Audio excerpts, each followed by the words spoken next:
So again, we are going now to discuss the second topic, which is important also in clinical examination exam, which is how to comment on the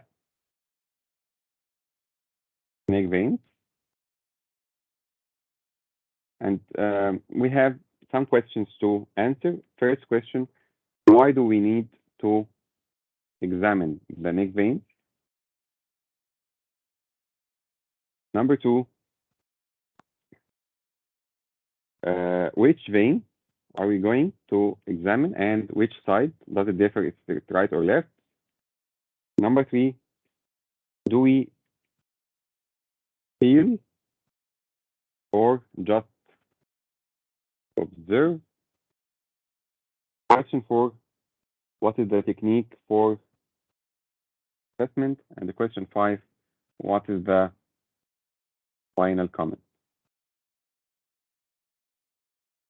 So as I told you, we sometimes tell this patient is dehydrated and this patient has volume overload and blah, blah, blah. So how do you know this clinically? By looking at the neck vein. So sometimes we need to assess the fluid status of the patient, and sometimes we need a rapid assessment for the function of the right side of the heart, because assessment of the left side of the heart is invasive and needs catheter, but we can assess the right side of the heart simply by looking at the neck vein. By reviewing the anatomy, this is the right atrium. Okay, this is the RV. This is the superior vena cava, and this is the inferior vena cava.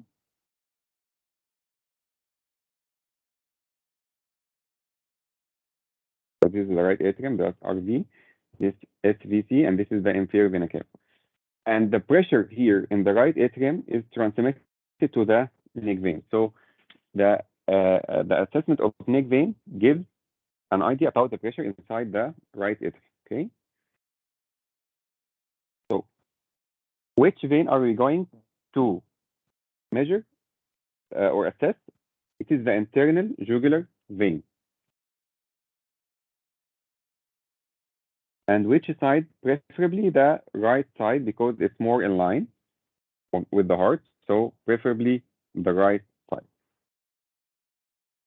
So do you feel or just observe the neck veins? No, we just observe, as we'll see the technique later on. So you don't feel the vein. It's better seen than felt. Remember, we are examining the internal jugular vein and preferably on the right side. And you do this to examine indirectly the right atrial pressure. So don't mention here anything related to the left side. This is the right atrial pressure indicator. So basically the technique, the patient lies 45 degrees. You just enter from his right side and you look for the internal jugular vein. Okay? By gentle tilting of the patient's head into the other side, because if you do severe manipulation, it will not be evident. So gentle manipulation, gentle tilting of the patient's head to the other side in order to feel in order to observe the neck veins well. After that, when you examine the internal jugular, not the external jugular, you will find that, for example, if this is the patient's mandible and this is the patient's jaw, okay, and the patient's he is the patient's chest and it's the patient's neck, and you observe that the column of blood, for example, is until there. Okay, this is the column of blood after you examine the neck vein. So the next step is to bring a ruler and a piece of paper. Okay, bring a ruler and a piece of paper. And this is the patient. Okay, and this is the sternum, and this is the manubrium sterni. This is the sternum. Okay, and this the patient sitting by 45 degrees. What will you do? You will bring a piece of paper, held horizontally like this at the upper edge of the column of blood in the internal jugular vein. So this is the piece of paper. And you get a ruler, okay, held vertically between the angle of the sternum, okay, and the piece of paper. So this is the ruler, and this is a piece of paper, and you held the ruler vertically above the angle of the sternum to reach the paper. And then you will observe how many centimeters, okay, is the column of blood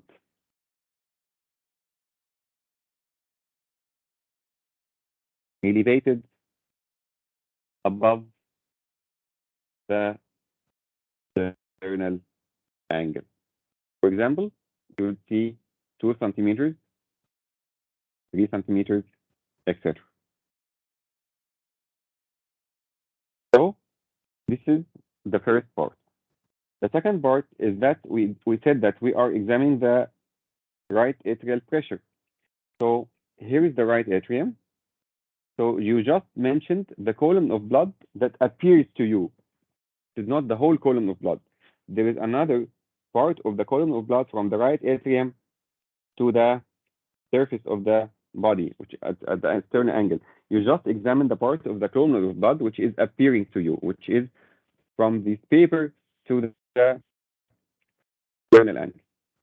But there is another column of blood not seen, not appearing, which is from the right atrial center to the surface of the body or the sternal angle. And arbitrarily, this is 5 centimeters in all individuals. So after doing this measurement, you have to add an extra 5 centimeters to get what is known as the jugular venous pressure over the central venous pressure. Okay? So this is the technique. Another part in the technique, here you observed, okay? When do you need to put your hands? You put your hands, yes, you put your hands, but where to put your hands? Put your hands on the contralateral carotid in order to find a relation between the pulsations of the neck veins you are going to see, as we are going to mention in the comment, and the carotid pulsation. Okay, just remember this in the technique part, and I will say it again in the final comment.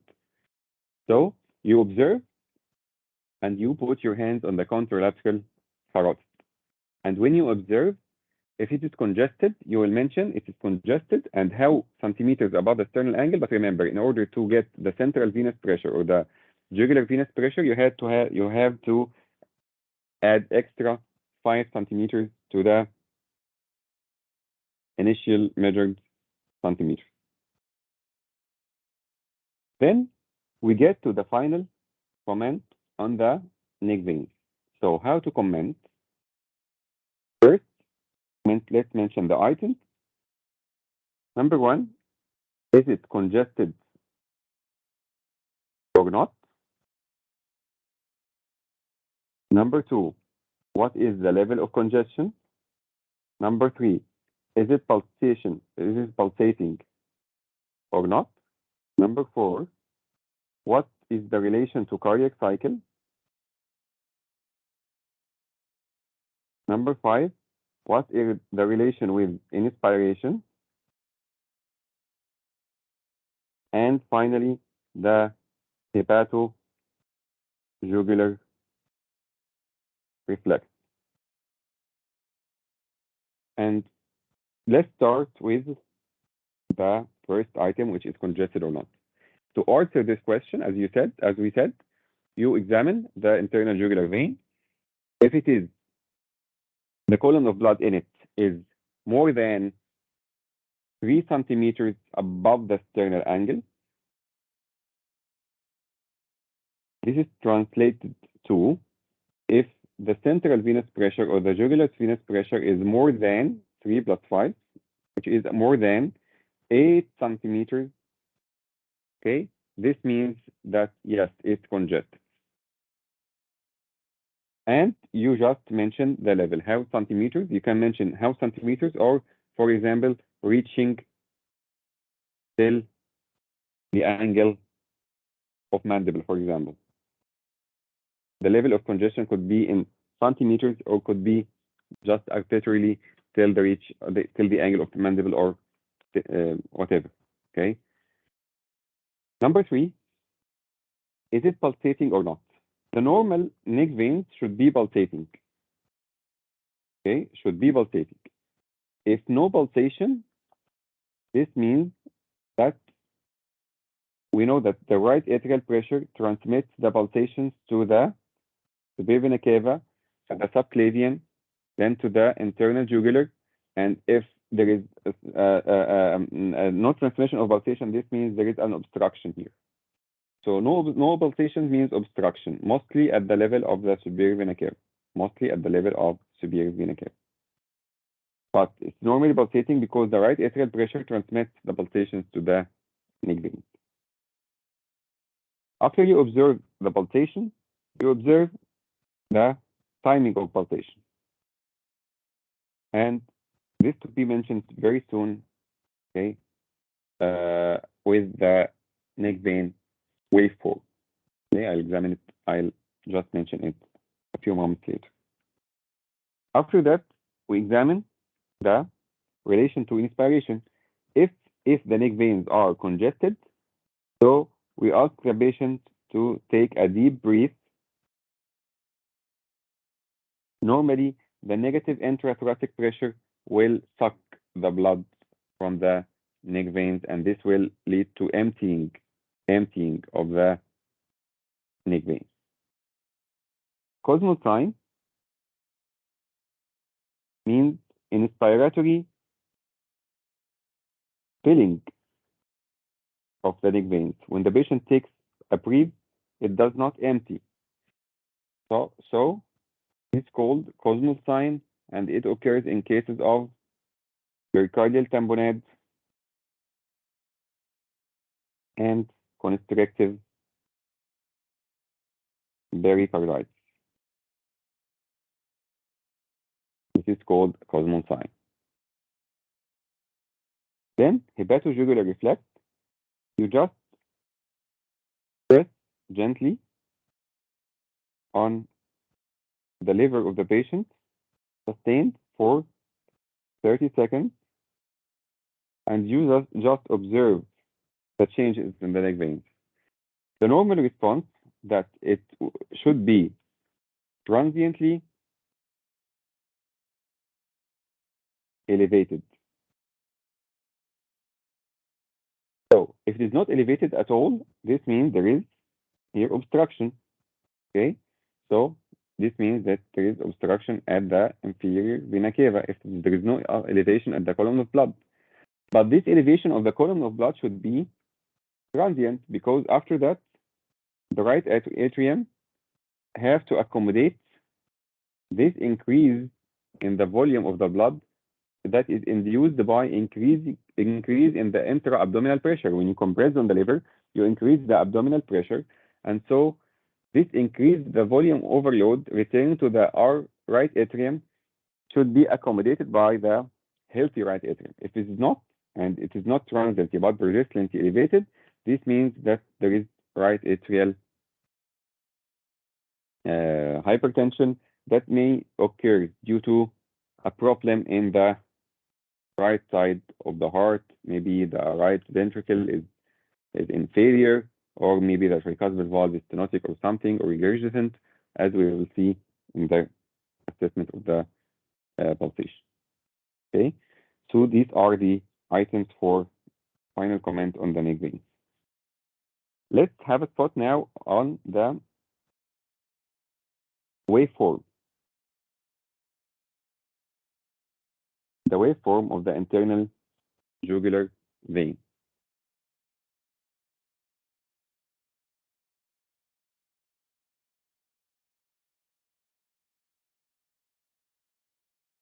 Okay. As we see, we have three peaks or three positive waves and two descent. And this is one descent and this is another descent. The positive waves are A wave, C wave, and B wave, while the negative waves are the X descent and the Y descent. The A wave, let's start with the A wave. This is the A, this is the C, this is the V.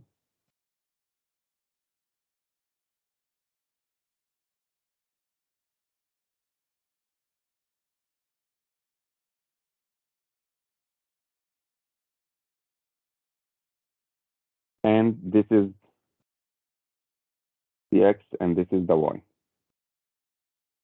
So every letter has a meaning. A, atrial contraction. So when does atrial contraction occur? Well, atrial contraction occurs in the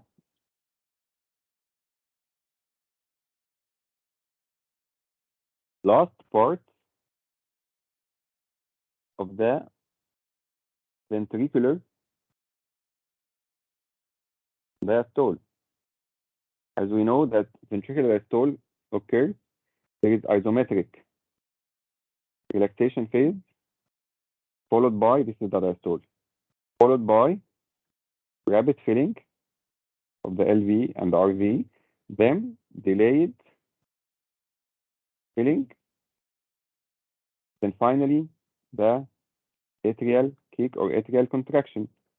So atrial kick or atrial contraction occurs in the last part of the ventricular diastole.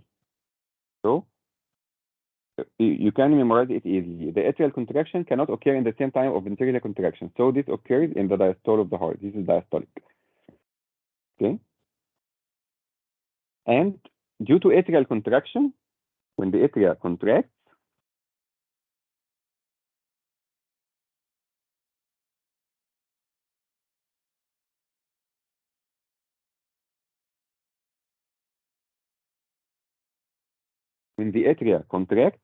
this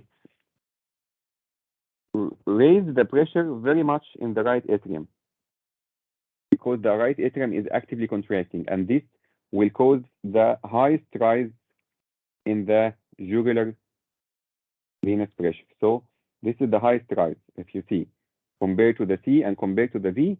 The A wave has the highest rise in the pressure because the right atrium is actively contracting. So it will give rise to a very high pressure. But remember, this is diastolic wave. After that, we finish the diastole of the heart. We begin the systole. And when we begin the systole, at the same time, the atrium relaxes. As we know, the diastole of the heart, the ventricle relaxes, but the atrial contracts. Here, in the systole of the heart, when the ventricle contracts, the atrium starts to relax. And this is the second wave, which is X atrial relaxation. So X comes from here, from relaxation. Okay? And this is systolic wave because it occurs during the atrial systole. When the atrium relaxes, now the closure of the X wave is interrupted by a small positive wave, which is the T bulge, because this X descent is interrupted by when the tricuspid valve closes, it causes a small bulge of the tricuspid valve inside the right atrium, and this will interrupt the atrial relaxation phase.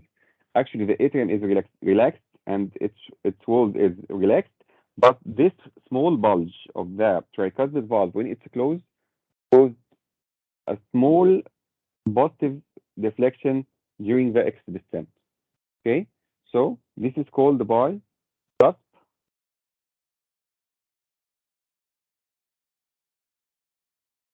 protrusion, C, cusp of the tricuspid valve. It occurs early in the X descent. It interrupts the X descent.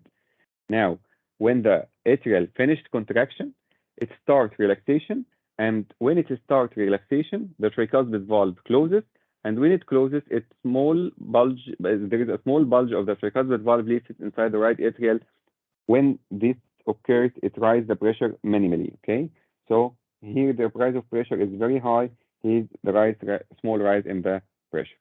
Then the X wave completes. The atrial continues to be relaxed. Okay, during which phase the ventricle continues its contraction.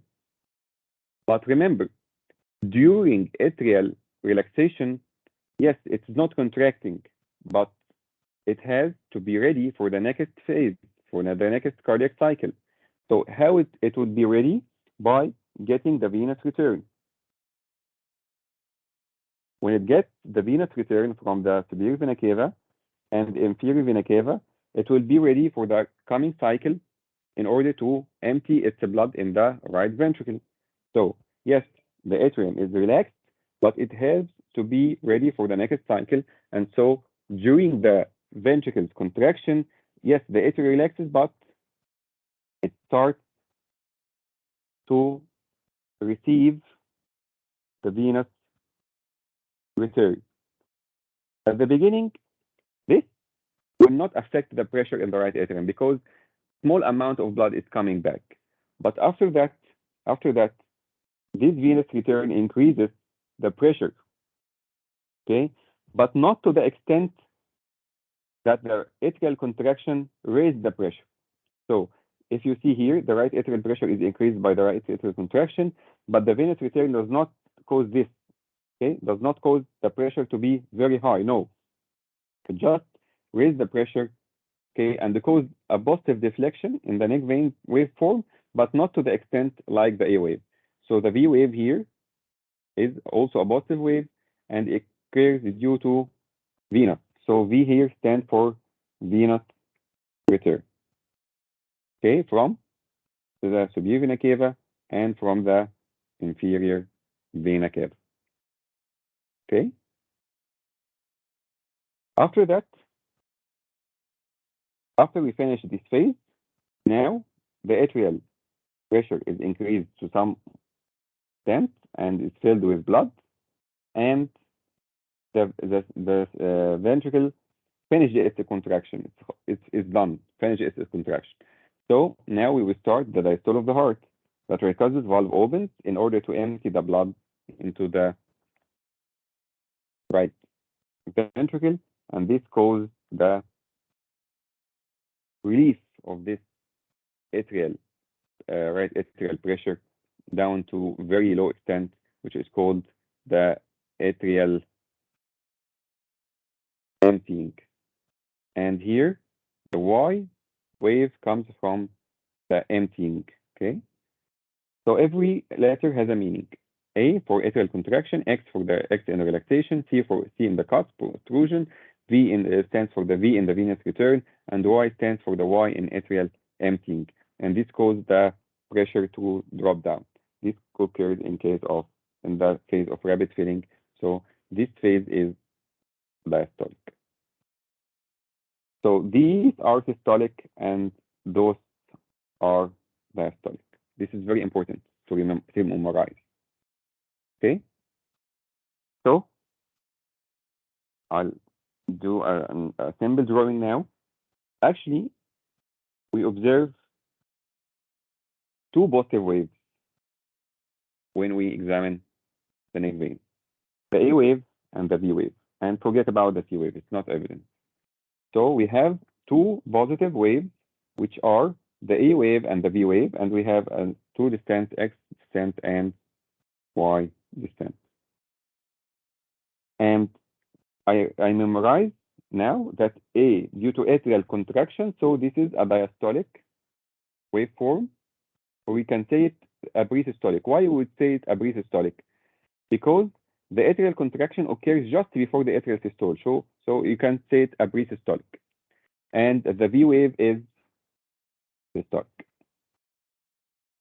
And now comes the role of putting your hand, okay, if you are examining the carotid from this side, sorry, the neck veins from this side, you put your hand on the other side, on the other carotid, in order to find a relation between the neck veins and the cardiac cycle.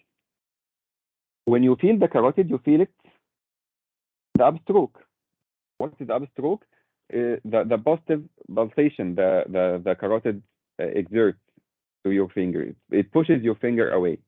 Every push of the carotid to your finger away is called carotid upstroke, and this coincide with the systole of the heart. So carotid upstroke, this coincides with the systole of the heart. So if a wave in the neck veins comes with the carotid upstroke, while you are feeling the carotid upstroke, this means that this wave is systolic. And if a wave comes dysynchronous or not with the carotid upstroke, it means this wave is diastolic. In normal individuals, you see the neck veins pulsating. As I told you, it should not be congested. It should be less than 3 centimeters above the sternal angle. Then this is normal, but it normally should be pulsating because it reflects the pressure in the pulsation in the right atrium. So in every patient or in every individual, you have to see the neck veins pulsating. And this type of pulsation should be of 2 peaks normally, one in systole, one in diastole. We are talking now in normal individuals. And the stronger wave you see comes here in the diastole, and the weaker comes with the systole, because the one with the diastole is the A wave, and one with the systole is the V wave. So you see 2 waves, one strong wave coming not with the carotid upstroke, just before the carotid upstroke. We can mention the carotid upstroke is here. Here, when you feel the carotid, you feel it while you feel the V wave. So you feel the carotid upstroke with the V wave, and you see the A wave just before the carotid upstroke. This is normal. So what is normal is to see 2 waves. Okay, one wave, which is stronger, comes before the carotid upstroke. And so you mentioned that the nature, the relation here is the neck veins are predominantly pre-systolic, predominantly pre-systolic. You can say diastolic, okay, but better to say pre-systolic, because the A wave just occurs before the carotid upstroke. So the normal individuals have predominant pre-systolic neck vein pulsation. Why? Because the stronger pulsation occurs during the diastole of the heart, and this stronger pulsation occurs due to atrial contraction. So what are the abnormal waveforms of the neck veins? Okay, we now know the normal. The normal 2 waves, the stronger of them comes just before the carotid upstroke, and thus we say the predominant pre-systolic neck vein pulsation. If it is dominant systolic, if it is predominant systolic, this means that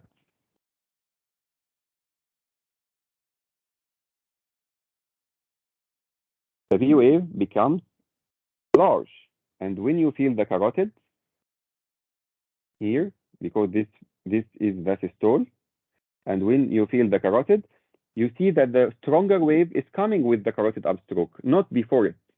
Okay, so this means large V wave. Okay, and there is another trick, that if it is predominant systolic, it may be that the V wave is normal, but the A wave is absent. Why would the A wave be absent? Because in cases of atrial fibrillation, as we will see, there is no A wave, so maybe absent A wave. So if it is absent A wave, it also will be dominant systolic pulsation because only the V wave is evident. And if it's large V wave, it will be huge V, so it will be also predominant systolic. So these are the causes of predominant pulsation of the neck vein. Okay, I will draw it again. So this is the normal. Large V wave here will be like this. Look, here is the A, here is the V. And absent A, you will just see the V wave. So both of them predominant systolic, while here is predominant presystolic. Another question to be asked, if you observe only one positive wave, it will be which wave? Surely it will be the V wave, because there is no heart without venous return, but there are hearts with absent A wave and atrial fibrillation. So if you observe only one wave, surely this will be the V wave, okay, and means if the absent A wave in case of atrial fibrillation. Because in atrial fibrillation, there is no atrial contraction, so there will be absent A wave. What about the large V wave?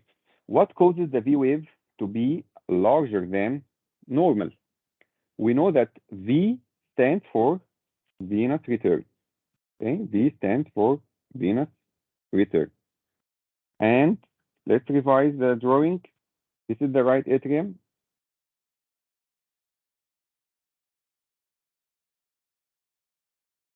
The sources of venous return here are the superior vena cava and the inferior vena cava. So there must be a new source of filling the right atrium during this phase. What is the only option? The only option here is this tricuspid valve that should be closed during this phase, which is the systole of the heart, because the right ventricle should be emptying its blood in the pulmonary, and the tricuspid valve is closed. No, in this case, the tricuspid valve is not competent, and there is tricuspid regurg filling the right atrium and adding to the blood from the SVC and the IVC, and this caused large V wave. So large V wave occurs in cases of tricuspid regurgitation. Okay. So what are the other options? If it is still predominant presystolic as the normal, this is the normal presystolic, but the A wave is large. And I'll draw it like this. This is the normal. No, it becomes like this. The A wave becomes larger. And what caused the right atrium to be of higher pressure during its contraction? While the right atrium is contracting, it causes the A wave like this. What causes it to be like this? So if the right atrium is contracting against a tricuspid valve stenosis, it will cause a higher pressure inside it. So this occurs in cases of tricuspid stenosis, when the right atrium has to overcome the tricuspid valve stenosis. Another question, if it is still predominant presystolic like normal, but there is a huge A wave, not large, a huge A wave that is not consistent in all beats. What does that mean? This means that this type of wave in all neck veins waveform, the A is large. But here, like this, you will see like this. Sometimes it's normal. The next one is normal, for example. Then the next one is huge A wave, but then back to normal and so on. So it's not consistent all over the beat. What causes this?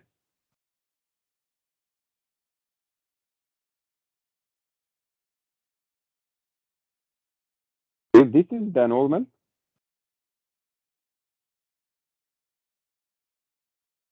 the right atrium contracts against the RV when it is relaxed.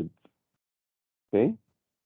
And when the tricuspid valve was stenotic, it caused the right atrial, the A wave, to be bigger. What if the right atrium is contracting against not a relaxed RV, but against a contracting RV? Right atrium contracting against a contracting RV, not a tricuspid stenosis, no, against a contracting RV. This will cause the air wave to be very huge. When does this occur? This occurs when there is a complete AV block. There is no transmission of electricity or impulses from above in the right atrium to the down to the RV. So there is a focus, which is the SA node, supplying the right atrium, and there is a new focus in the RV to supply the RV. It may be coincident that at some point of time, both the right atrium and the right ventricle contract at the same time. It will not occur in all beats. It may occur coincidentally because the right atrial rhythm rate will be different than the right ventricular rate. But at some time, it may occur that the right atrium and the RV occurs to contract at the same time, and if this happens, this will get rise to this waveform. Otherwise, it will be normal waveform. Okay, but at some point, if it occurs that the right atrium and RV contract at the same time, this will give rise to a canon A wave. It's called a canon A wave, and this occurs in case of complete or third-degree AV block. Okay. Okay. Finally, we have to mention also that abnormalities with the Y descent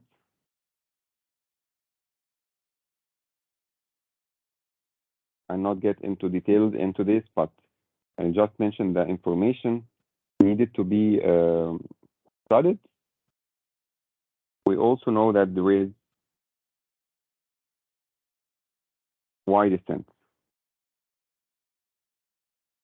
So Y descent is a polished. There is no Y descent, no Y descent, no Y descent. Okay, there will not be the Y descent. No Y descent or Y descent is abolished in case of tamponade.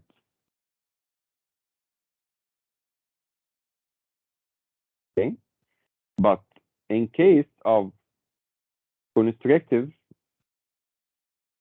pericarditis, there will be a steep Y descent or increase in the Y descent. The explanation is advanced beyond your level, but I have to mention these two information. Absent Y descent in case of pericardial tamponade, but there is a steep Y descent in case of constrictive pericarditis. So I'd like you to memorize the final comment again. The final comment, the neck veins are congested or not. They are congested if there is the column of blood is 3 centimeters above, more than 3 centimeters above the sternal angle, or central venous pressure or general venous pressure is more than 8. And you just mentioned the level of congestion. Pulsating, it's normally pulsating. If not, it means obstruction of the stereo vena cava. Relation to cardiac cycle, normally it is predominant pre-systolic, and actually you see two waves. One is pre-systolic, this is the predominant, relation to inspiration, if it is congested, ask the patient to take a deep breath. If emptying, this is normal. If it is not emptying, this is cosmosign occurred in tamponade or constricted pericarditis. And finally, the hepatojugular reflex, if it is not congested, press on the liver of the patient for 30 seconds and then observe. Normally, it will be transiently elevated. If not elevated, this means IVC obstruction. If it is not transient, this means our right side heart problem. And so we just finished the comment on neck veins.